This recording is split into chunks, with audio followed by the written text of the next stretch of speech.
Okay.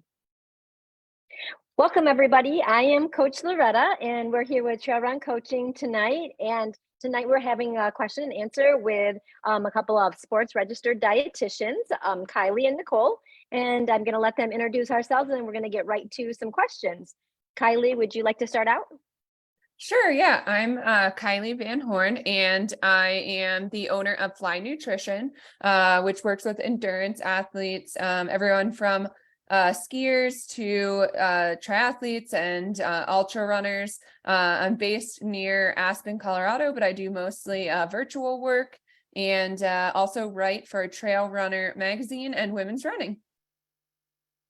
Thank you, Kylie. Nicole, would you like to introduce yourself? Sure. My name is Nicole Kerneen, and I'm also a sports dietitian, and I own Way of Life Nutrition and Fitness. I do see people in person at my own office as well as virtually. And I have been in practice for just over 23 years, actually 24 years now. Yeah. All right. Well, thank you. And thanks for joining us tonight, Kylie and Nicole. Mhm. This is always such a great night to get good information out to our community.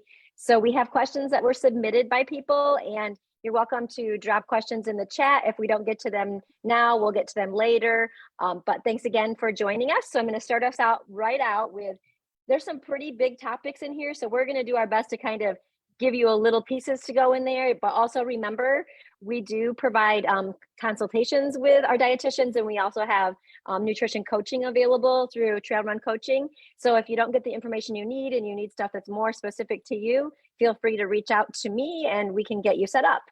So our first question that was put in is, how should you fuel without all the sugar?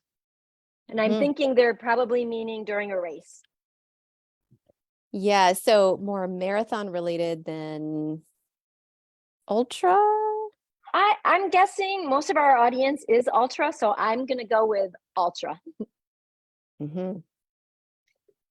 So I think that's a difficult. I feel like it's a slightly difficult question to answer because of the fact that the primary fuel that we typically run on is carbohydrate, and we need more simpler forms of carbohydrate. Again, so much of it depends, and I suppose we should all just throw that disclaimer out here that everything is so individualized, and that's why consults are incredibly helpful, because otherwise we're trying to answer these questions, but we don't really actually have a lot of back information on who's asking and the whys, and why are they concerned about that, even what kind of event are they doing. There's so many different variables to it. So I guess I would probably want to even explore this person's relationship or concern about sugar in general. I think it's important that we take in some mixed fuel, especially if we're in a race. Again, so much of it depends on heart rate. There's so many variables that this depends on. So I'm kind of floundering around to answer this concisely. There's just isn't a black and white, do this, don't do that kind of answer. So, you can look at different forms of carbohydrate, or as I was mentioning before too, depending on how you're fueling. I help my clients many times kind of fuel with a little faster release carb, followed by, say, a mixed composition of energy, followed by another quicker release carbohydrate. I kind of like to alternate with my clients. And it really and that's not always what happens, because again, there's so many different variables that go into when a person needs something, why, and what and how. So again, there's a lot with that. But other forms of carbohydrate, pretzels, goldfish, those are other forms of that you could take in. But as I was saying before too, it's always nice to have kind of that mixed bag. We just don't know how much you actually need in the course of an hour. And then to find sources that are packable, that that are just easy for you to even tolerate. I mean, again, there's so much kind of involved with that. So I guess nutshell, There is no nutshell version. But Kylie, you may tackle this differently. I don't know if I would actually, because I think we need to have background on Yeah. the distance that this person is running, and like what they're really like, why are they trying to get by with fueling without sugar? Because in my mind, like, carbohydrates are going to be the most efficient form of energy production. And we do need at least 30 grams an hour to not bonk. Right. So Right. so I mean, depending, like, maybe they're referencing a longer, my thought was they're referencing a longer event and they don't want to fuel with just hydration mix and gels. Sure. And maybe if that's the case, then that's where we can mix in some like whole food options, and maybe you try some different things in your training. Like you could use like baby potatoes with salt, or you could use even some athletes like might be able, like you were saying, mix in a little bit of like nut butter with honey in it or something, and be able to kind of have some savory options, I guess, to have throughout the plan. But regardless, I think the thing that needs to be understood is that carbohydrates, I mean, sugar breaks down into carbohydrate, like carbohydrates and sugar are kind of interchangeable here. So we need a certain amount of carbs per hour to be able to kind of sustain ourselves. And even people that are on low carb, high fat diets are still taking in carbohydrates every hour. And I think that's like a common misconception in the space, that, you know, oh, they're not taking in any carbs in the hour. No, they actually are taking in carbs. So I guess I would say, like, we don't need to fear sugar, especially when we are fueling during an event, because our body's like using it right away, like, you know? instantly. Well, and I want to kind of piggyback with you, Kylie, just to really reinforce this. The comment that you had mentioned about, you know, in my mind, you know, carbohydrates are kind of the most efficient form of energy. It's not just in Kylie's mind. I mean, that's just legit a fact. So I think it's just important to kind of state that is literally a fact. It's the easiest form of energy. The brain loves it.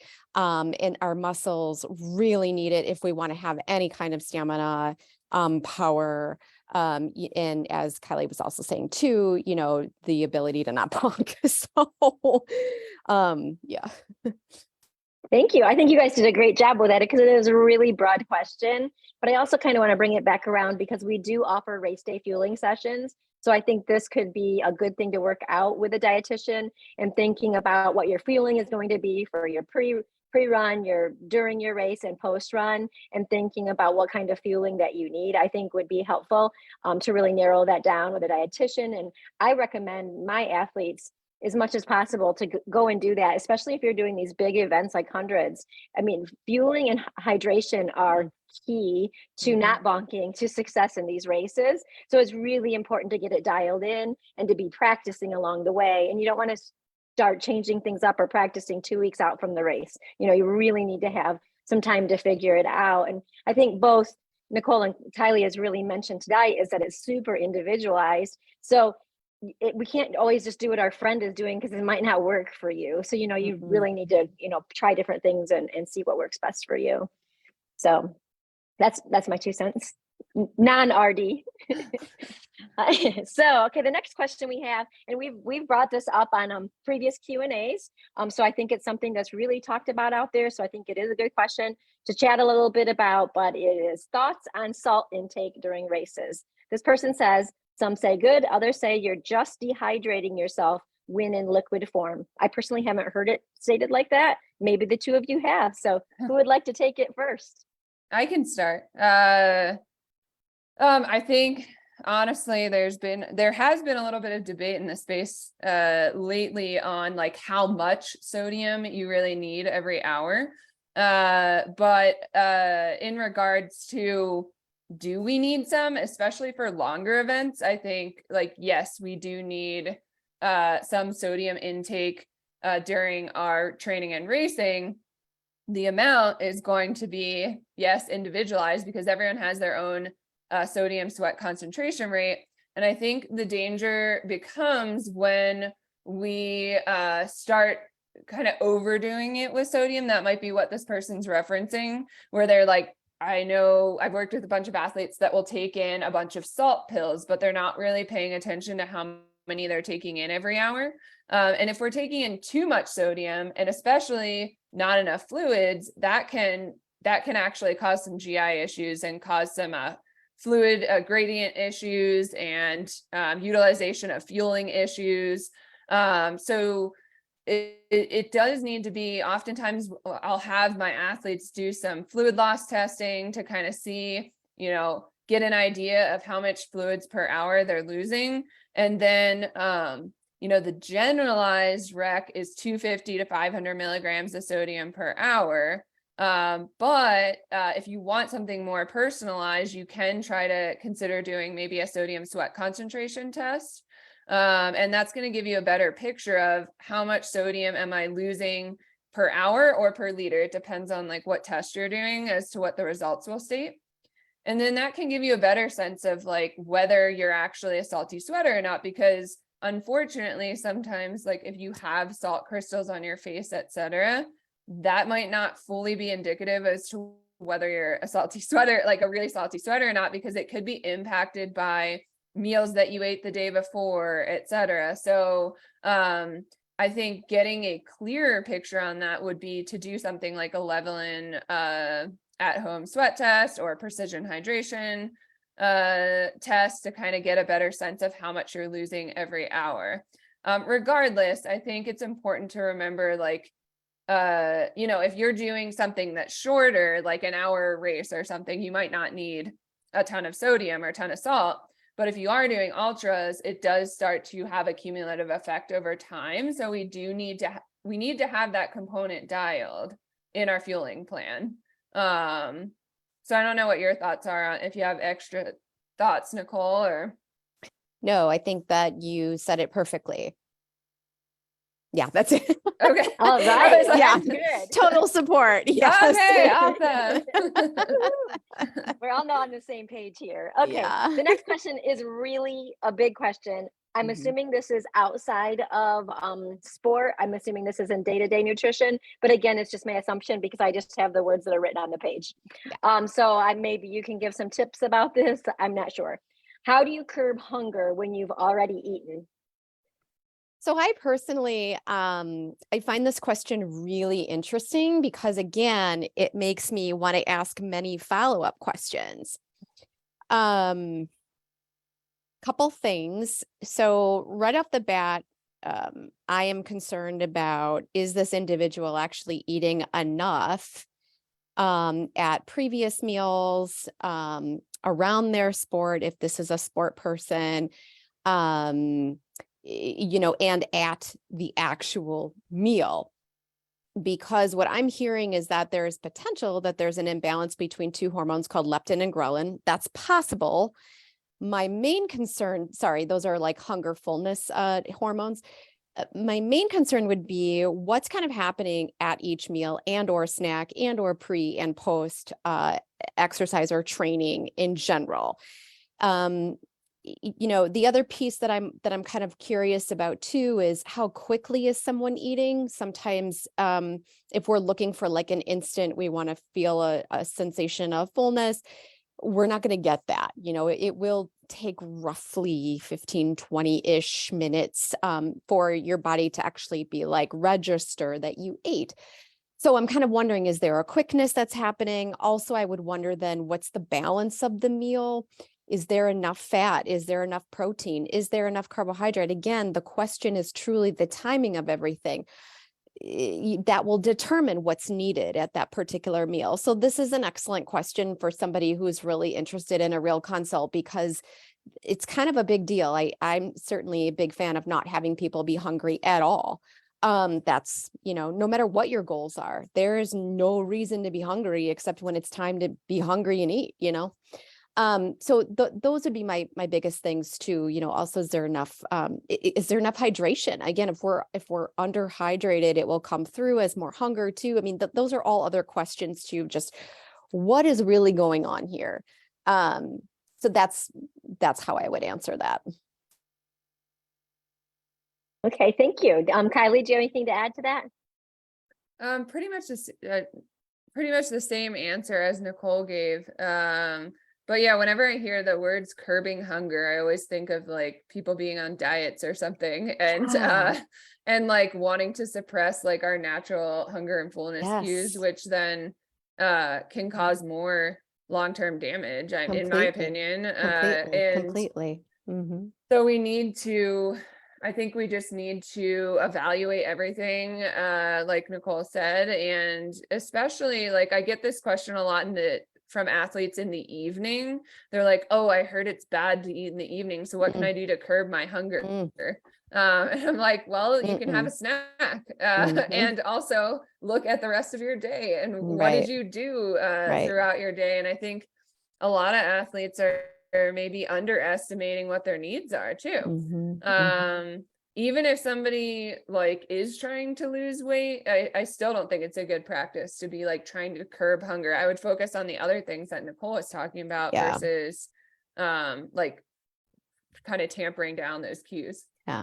Yeah. And the only other medical thing I would be concerned about too is if there's an insulin issue. If there's too much production, sometimes that can constantly make somebody hungry. So again, it's just, we don't have enough information. Yeah.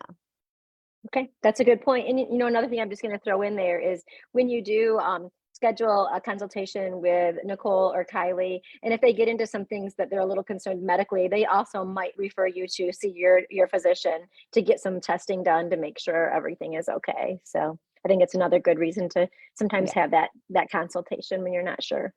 We love labs, don't we, Kylie? Yes. It goes. All right. So next question. And this is an interesting one. Do nutritional needs change at all for winter versus summer? And I'm assuming this is also daily nutrition. I'm not quite sure. I would say the reason why it would change is if you're altering your activity. I mean, if somebody's in the off season versus in season, we might have changes there, nutrition wise. I will say if this person meant during training, then that can change things a little bit. Because sometimes we might still have the same sweat rate because we're wearing a lot of clothing. So we might be losing the same amount of fluids. Sometimes we're losing a little bit less in the way of fluids. You still need the same amount of energy intake though, when you're, when you're fueling during a training session. So I wouldn't say that necessarily changes. The fueling sources that you're using might change if you live in a cold area, because they might freeze, or we want to try and make sure we have choices that you're not going to have your gels out there and then you try to open it up and you can't have it. So those are the main things that I would think of, but other than that, not really, unless Nicole has something else to add. No, I would agree. I'd be curious as to what context this person was thinking about. The only other thing I was thinking too, again, depending on where they live, is are they questioning more like, do we need more vitamin D, say in the winter, if there's lack of sun, and that might be something they're kind of inquiring. And I guess just to speak on that for a quick second is that I usually recommend with my clients to get actually 2 vitamin D reads in a year. So you get like a pre or a post summer read, and then you could get like a spring read. And that kind of tells you too how your body's utilizing it, if you're actually maintaining levels, or if you are dropping during those winter months. And then that would also help us understand then too how we want to increase those sources maybe during those months for you. And certainly in places where Loretta and I live, but you too, Kylie, I don't know how much, like if you guys are seeing more daylight than we do, or just sun in general. But for the most part, we have tendencies of just really suffering with our vitamin D a little bit more so than other parts of the country. So that would just be something I would maybe think that might be that they were questioning about. Okay, thank you. That's a good thing to bring up, because I think most of us in our Ornery Mule community seem to live in the Midwest, where we have no sunshine for for, it seems like months and too months and long. months. Yes. Yeah. So, okay. So another question here, what to eat the night before a big race when you're out of town?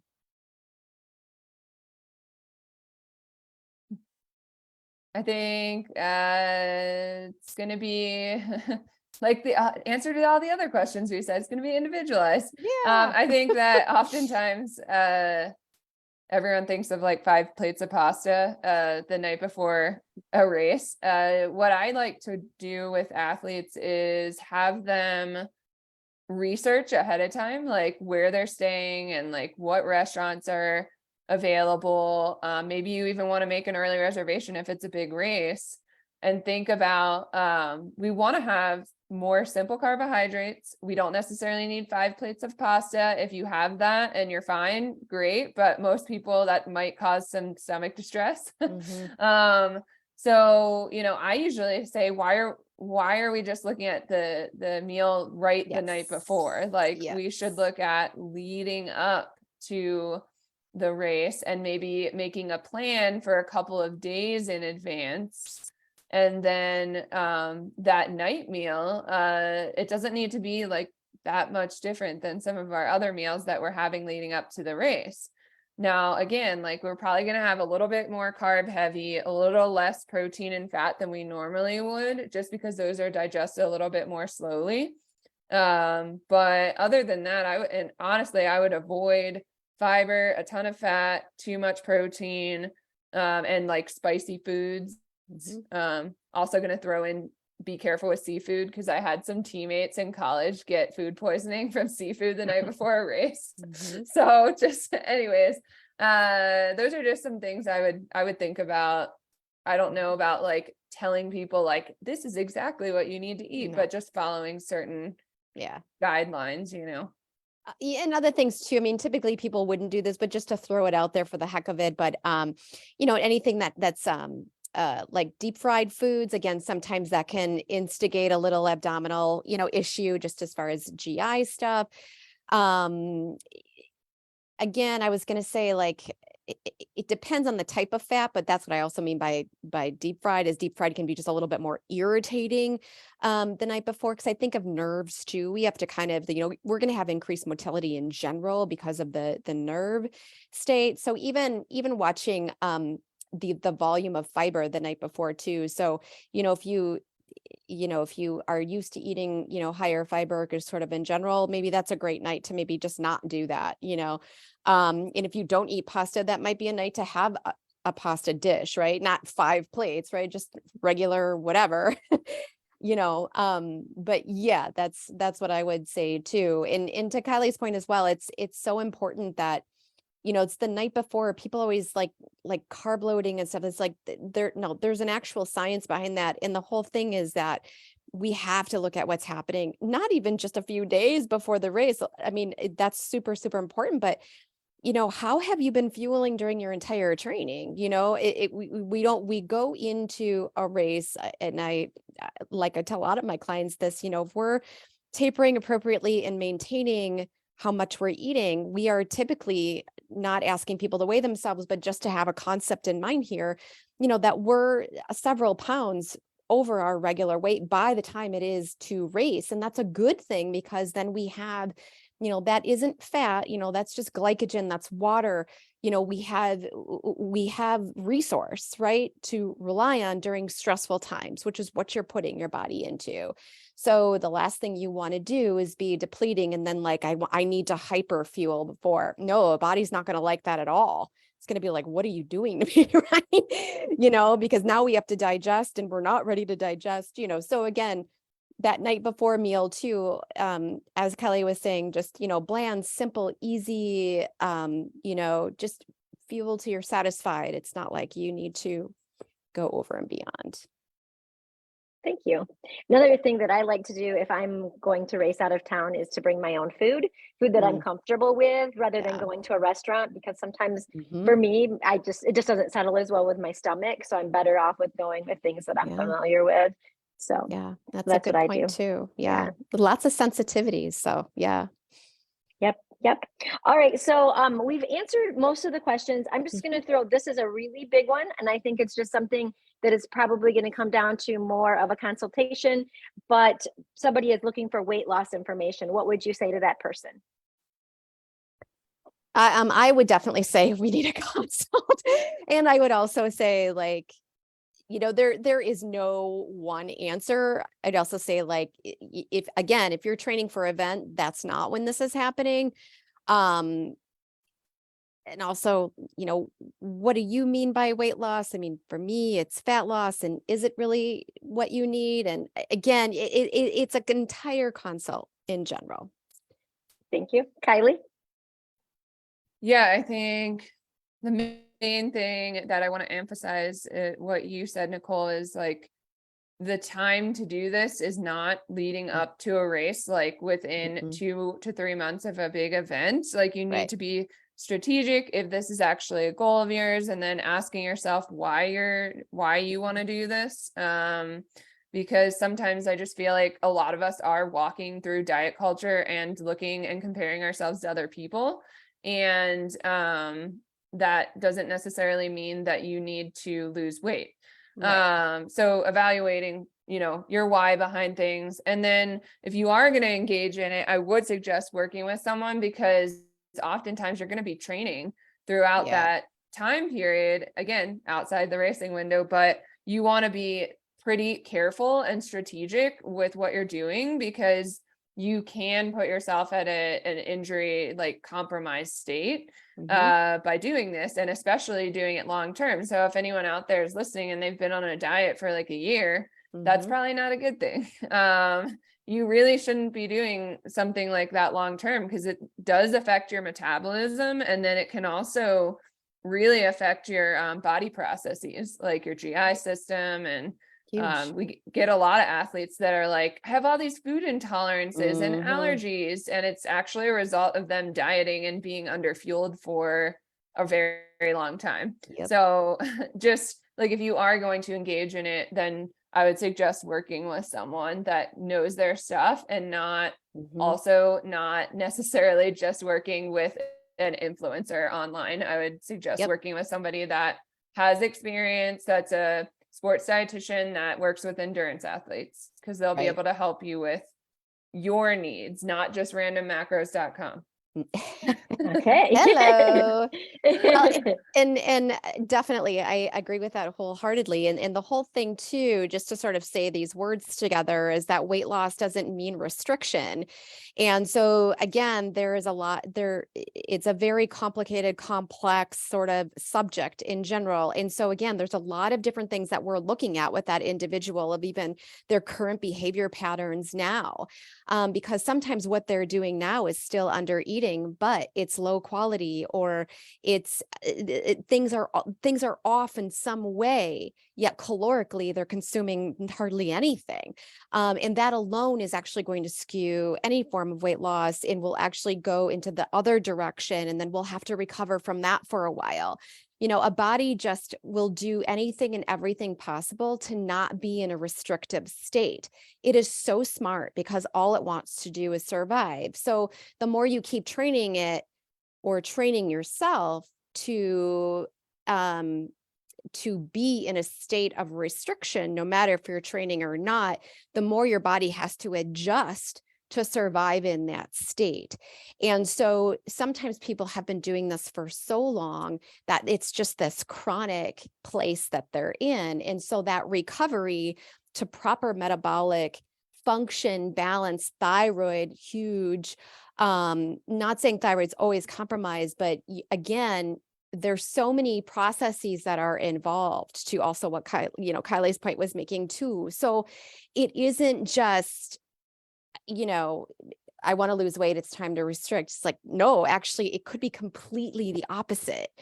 And also there's so many other pieces too, hormonally, where things are at, and there's so much to it. And so just sort of stating too, like, you don't want just some random person who, Please don't do 1,200 calorie diets while training for an ultra. For heaven's sake. I know. I mean, there should be joy involved with a lot of this stuff. So, oh gosh. All right. Well, some really great information. I really appreciate both of you coming on and all your expertise. Before we leave, do you guys have anything coming up or any events or things you'd like to share with our community? I don't have any personal events coming up, but I will make an announcement that on the Between Two Pastries podcast that Kylee was one of our guests on a panel of sports RDs. So definitely look for that as well. So that's my plug. Awesome. Thanks. Thanks for sharing. And where can they find that at? Betweentwopastries.com, or they can find Between Two Pastries on Apple Podcasts, really anywhere Spotify, wherever you listen to podcasts for the most part. So nice. Thank you. That'll be a really good listen for one of your runs. So make sure you go find that. Kylee, do you have anything you want to share that's coming up? Yeah, no, first off, that was an awesome podcast, and we might be getting together again to do another one. yes, So we will. There'll be a part so two. excited. But yeah, we're actually doing an upcoming mini masterclass series on micronutrients. So 6 different micronutrients that we feel are important for endurance athletes to pay attention to. And they'll be like 30 to 45 minute kind of classes. And they'll be recorded, and you'll have like forever access to the recordings and any handouts we give out. So it'll be a fun way, like if anyone gets blood biomarker testing done through like Inside Tracker with their doctors, a nice way to kind of be able to help you understand like what you need. And we don't necessarily need to just throw a supplement on things. Yeah. Nice. Thank you. And where would they find that class at, Kylee? Just on my website, flynutrition.org, and under our group programs and masterclasses. Awesome. All right. Well, thank you so much, everybody. Thank you for listening. We appreciate all of the questions that you have, and we'll see you again with Kylee and Nicole in a few months. Have a great night, everyone. Bye. Bye.